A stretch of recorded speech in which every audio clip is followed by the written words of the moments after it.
Hi, this is Julian from Pro Tools Expert, and in the A to Z of UAD, we've reached the letter Y. Unfortunately, there is no plugin beginning with Y in the UAD range, so I'm going for any plugin that has a Y in it somewhere, and I've gone for Valley People, because Valley ends with a Y, Dyna-Mite, because the second letter of Dynamite is a Y, so that's what we're looking at. Actually, I've wanted to look at this since I first kind of started to use it, which was in the Softtube stuff in its native incarnation, because it comes as part of Heartbeat, the drum machine that Softtube do. And the thing that this seems to be really suitable for is really audible, really punchy drum compression, and it seems to excel at that. It's great. Very quick overview of the user interface. What we have is we have a threshold, we have the release, we have gain reduction. Usefully, we have a range control. I've come across range controls before, particularly if you've got the Avid Pro limiter, it's got that. But what it does is it puts a ceiling on the maximum amount of gain reduction you can achieve. And by doing that, you can adjust the gain reduction so it only happens in a particular area of the dynamic range, somewhere other than at the top. And above that, audio transients will pass through and continue unaffected, but attenuated by the amount you've set in the range. Easier to understand if you use it than if you try to explain it, so just have a go. It's rather like the range control that you'd find in the Expander plugin in Pro Tools. Output at the end, and then we've got a few little things that aren't necessarily totally apparent. We have the sidechain can be set to be external, to be external, or DS. It places some EQ in the sidechain and makes it appropriate for DSing. Frankly, I don't think I'd use this for DSing because there's lots of really effective ways of doing that in software these days. But this is based on a hardware unit, and back in the old days, it was less easy to do with such precision that we can today using plugins.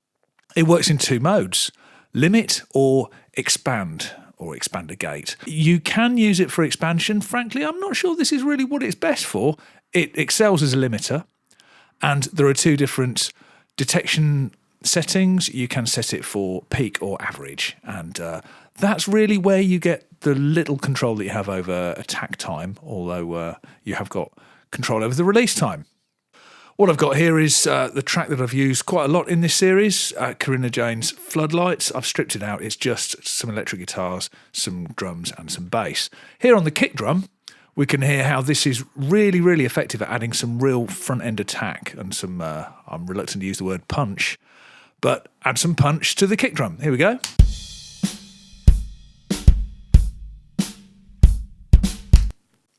Here I'm using it on the snare drum with broadly similar settings.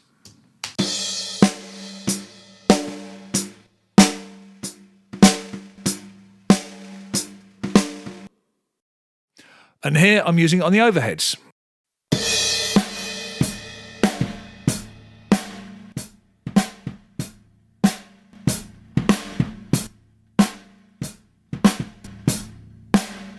And you can probably hear that's really bringing out the low-level stuff from the room that was recorded in. I haven't mentioned the third setting on the detector circuit. You've got average and peak. You've also got this gate setting.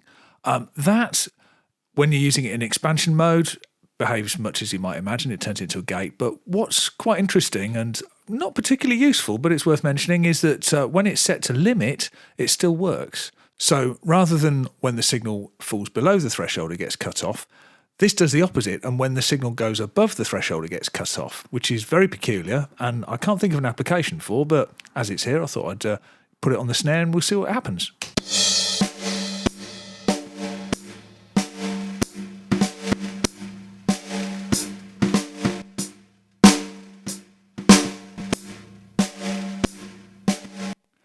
You could do something with the release on that, but yeah, not the most useful thing, but a quirk nonetheless. So what does it sound like when you bring it all together into a track?